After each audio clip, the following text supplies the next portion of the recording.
dari Fakultas Kedokteran Hewan Universitas Wijaykusuma Surabaya. Pada kesempatan ini, saya akan memaparkan hasil tugas mata kuliah Kesehatan Lingkungan yang berjudul Ketersediaan Air untuk Ternak Sapi. Apa itu air? Air merupakan komponen abiotik yang sangat dibutuhkan oleh makhluk hidup dimanapun habitatnya. Air juga merupakan sarana utama untuk meningkatkan kesehatan bagi makhluk hidup. Berikut sifat-sifat air, antara lain tidak berwarna, tidak berasa, tidak berbau, bebas dari kontaminasi kuman dan bibit penyakit, serta substansi kimia yang berbahaya dan beracun. Selanjutnya, ketersediaan air. Ketersediaan air pada dasarnya terdiri dari air hujan atau yang disebut atmosferik, air permukaan, dan air tanah. Air hujan itu merupakan sumber utama air di bumi. Walau saat presipitasi airnya paling bersih, namun dapat terjadi pencemaran saat berada di atmosfer.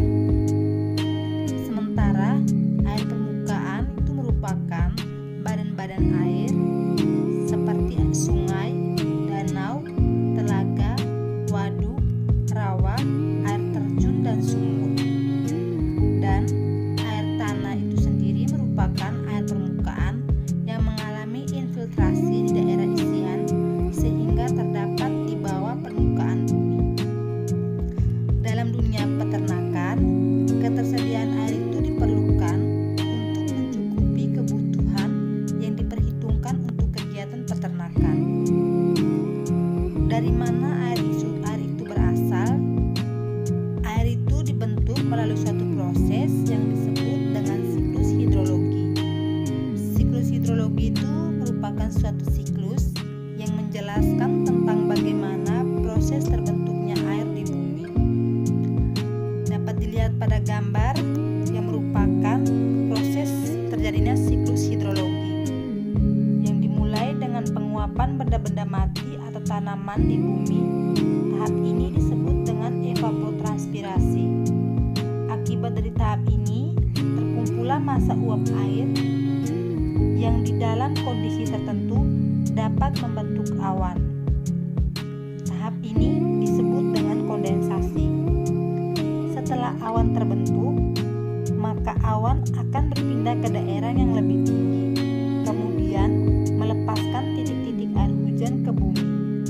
Tahap ini disebut dengan presipitasi. Di bumi, air akan diserap ke dalam tanah sampai ke dasar hingga berlangsungnya proses daur ulang. Selanjutnya yaitu kebutuhan air pada hewan ternak. Hewan ternak itu harus diberikan minum setiap saat, baik pada saat diangkut ke kandang, pada saat diikat, ataupun pada saat berada di padang rumput.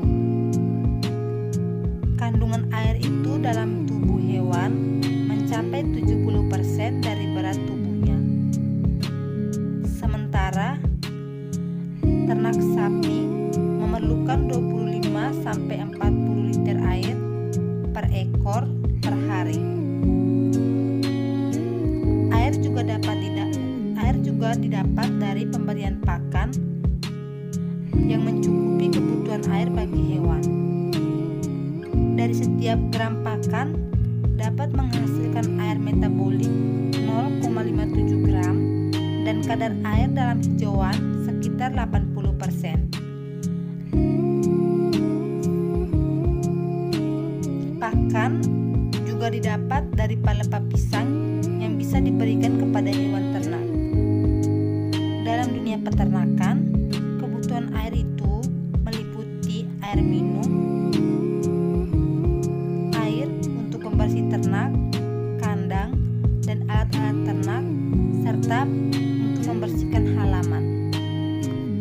Kekurangan air minum pada sapi dapat mengakibatkan sapi tidak makan sehingga produksi maksimum tidak tercapai.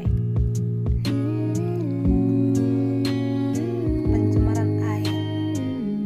Pencemaran air itu bisa berasal dari limbah pertanian, limbah industri, limbah rumah tangga, limbah peternakan, dan lainnya. Pencemaran air ini dapat menyebabkan kualitas air bersih menurun. Pada dunia peternakan, pencemaran air itu dapat berasal dari limbah peternakan. Limbah peternakan itu contohnya itu ternak ruminansia yang dapat meningkatkan kadar nitrogen di dalam air sehingga kualitas air itu menurun. Ada juga limbah yang didapat dari rumah potong hewan. Limbah ini dapat menyebabkan penularan, yaitu penularan penyakit yang membahayakan manusia serta makhluk